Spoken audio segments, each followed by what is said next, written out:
రక్షకుడైన యేసుక్రీస్తు నామమునికే మహిమ ఘనత ప్రభావములు కలుగును గాక. Jesus with has ministries Telugu YouTube channel వీక్షిస్తున్న మీ అందరికీ మా హృదయపూర్వకమైనటువంటి వందనాలు. ప్రియులారా, బాగున్నారా? మీ ఆరోగ్యాలు బాగున్నాయా? ఎవరైనా వ్యాధి బాధల్లో, దుఃఖంలో, కష్టంలో, కన్నీటిలో, పిల్లల స్కూల్ ఫీజులండి, భయంకరమైనటువంటి త్రాగుడు కలిగినటువంటి భర్తతో వేదన అనుభవిస్తున్నాను అంటూ దిగులు పడుతూ ఎన్నో రకాలుగా మానసికమైన ఒత్తిడిని అనుభవిస్తున్నావేమో, కుటుంబం గడవక భర్త దారి తప్పిపోయి, బిడ్డలు దారి తప్పిపోయి, కుటుంబం అంతా అస్తవ్యస్తంగా ఉండి ఒక కుటుంబ యజమానురాలుగా వేదన చెందుతున్నావేమో. నీ సంస్థ, అది విద్యా సంస్థ కావచ్చు, మరి ఏదైనా ఒక సంస్థ, మరి ఆ యొక్క డిస్టర్బెన్స్ని బట్టి వేదన చెందుతున్నావేమో. మరి నీ పరిస్థితులు ఎలా ఉన్నా సరే దేవుడు ఈరోజు నీకే ఇస్తున్నారండి, నీతోనే మాట్లాడుతున్నారు, ఒక మాట నీకు ఇస్తున్నారు. ఆ మాట చూద్దాం, చూడండి. యెషయా గ్రంథము 30వ అధ్యాయము 15వ వచనంలో ఇలా రాయబడి ఉంది. ప్రభువును ఇజ్రాయేల్ యొక్క పరిశుద్ధ దేవుడునగు యెహోవా ఇలాగూ సెలవిచ్చుచున్నాడు. దేవుడు నీతోనే మాట్లాడుతున్నాడు, నీకే ఈ వాక్కు వెల్లడి చేస్తున్నారు. మీరు మరలి వచ్చి ఊరకుండుట వలన రక్షింపబడిదరు, మీరు ఊరకుండి నమ్ముకొనుట వలన మీకు బలము కలుగును. నువ్వు ఊరికే ఉండు. ఈ మాటేనండి దేవుడు ఈరోజు నీతో చెప్పమని నన్ను పదే పదే దేవుని ఆత్మ ప్రేరణ కలిగిస్తుంది. నువ్వు ఊరకున్నట్లయితే దేవుడు నీ పట్ల గొప్ప కార్యము చేస్తాడంట, నిన్ను రక్షిస్తాడంట. నువ్వు రక్షింపబడదు, అలాగే బలము పొందుకుంటావు. బలము లేని వారికి బలమునిచ్చేది దేవుడేనండి. ఈరోజు నీ స్థితిగతులన్నీ తారుమారైపోయి అన్నీ బలహీన పడిపోయి ఉన్నావేమో, భయంకరమైనటువంటి పాప ఊపిలో పడిపోయి ఉన్నావేమో, లేదా అప్పుల భారంలో కూరుకుపోయి ఉన్నావేమో. మీ స్థితిగతులు ఎలా ఉన్నా సరే దేవుడు ఈరోజు మాట ఇస్తున్నాడు. మీరు ఊరికే ఉండండి, నా సన్నిధిని కనిపెట్టుకొని ఉండండి. దావీదు అన్నట్లు చిరకాలము యెహోవా మందిరంలో ఉండే కృపివయ్యా నాకు అని ప్రార్థన చేశాడండి. ఈ మాట ఎంతమంది చేయగలుగుతున్నారు?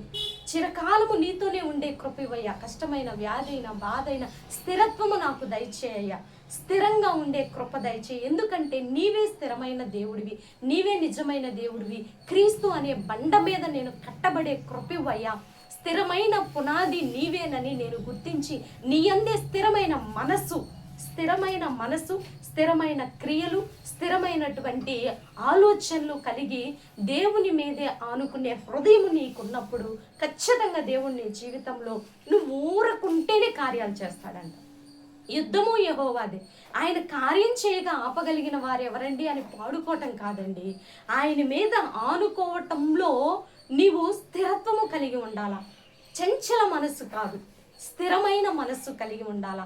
ఒకరోజు లోకం వైపు, ఒకరోజు మరి దేవుని వైపు చూడటం కాదు. ఒకవైపు ఆచారాలు విడిచిపెట్టం, లోక సాంప్రదాయాలు విడిచిపెట్టం, లోకంలో ఉన్నటువంటి పోకడిని విడిచిపెట్టం. దేవుని కోసం త్యాగం అనేది అసలు ఉండదు. ఇవన్నీ చేస్తూనే నీకు దేవుని కార్యాలు వెనువెంటే రావాలంటే ఎలా వస్తాయండి? మన దేవుడు పరిశుద్ధుడు. నేను ఇలా అంటున్నానని దయచేసి మీరు నొచ్చుకోవద్దు. కానీ మన దేవుని యొక్క ఆ యొక్క జ్ఞానమును, ఆ యొక్క పరిస్థితిని మీరు అర్థం చేసుకోండి. దయవుంచి నేను పరిశుద్ధుడును కనుక మీరును పరిశుద్ధులై ఉండండి. లోకము గుర్తించలేదు కాబట్టి మిమ్మల్ని కూడా లోకం గుర్తించదు. మీరు ప్రత్యేకపరచబడండి, అన్నిటి నుంచి పరచబడాలి. లోకంలో ఆచారాల నుంచి, సాంప్రదాయాల నుంచి కొంతమంది పిల్లెదురొచ్చినా కూడా అశుభమని లోపలికి వెళ్ళిపోతారు. ఎవరైనా ఎదురొచ్చినా అది మంచిది కాదని లోపలికి వెళ్తారు. తుమ్మిన ఏ అశుభం వారికి కొంచెం డిస్టర్బెన్స్గా కనిపించిన ఇది అశుభం అంటారు. ఇలాంటివన్నీ మనం నమ్మొచ్చా? కానీ ఇవి నమ్ముతూనే దేవుణ్ణి ఆచరిస్తున్నాం, భక్తి చేస్తున్నాం అంటాము. కొంచెం మనల్ని మనం సరి చేసుకుంటూ దేవుని వైపు స్థిరంగా నిలబడినట్లయితే దేవుడు నీ జీవితంలో గొప్ప కార్యాలు చేస్తానని. ఎటువంటి కార్యాలంటే నువ్వు ఊహించని కార్యాలు, నీ ఊహకి అందనటువంటి గొప్ప కార్యాలు ఆయన చేసి నిన్ను రక్షించి బలమునిస్తానని వాగ్దానం చేస్తుండగా ఇటు వాగ్దానాన్ని రిసీవ్ చేసుకోవాలని ప్రభు నామములో మనవి చేస్తూ చిన్న ప్రార్థన చేద్దాం. ప్రార్థన.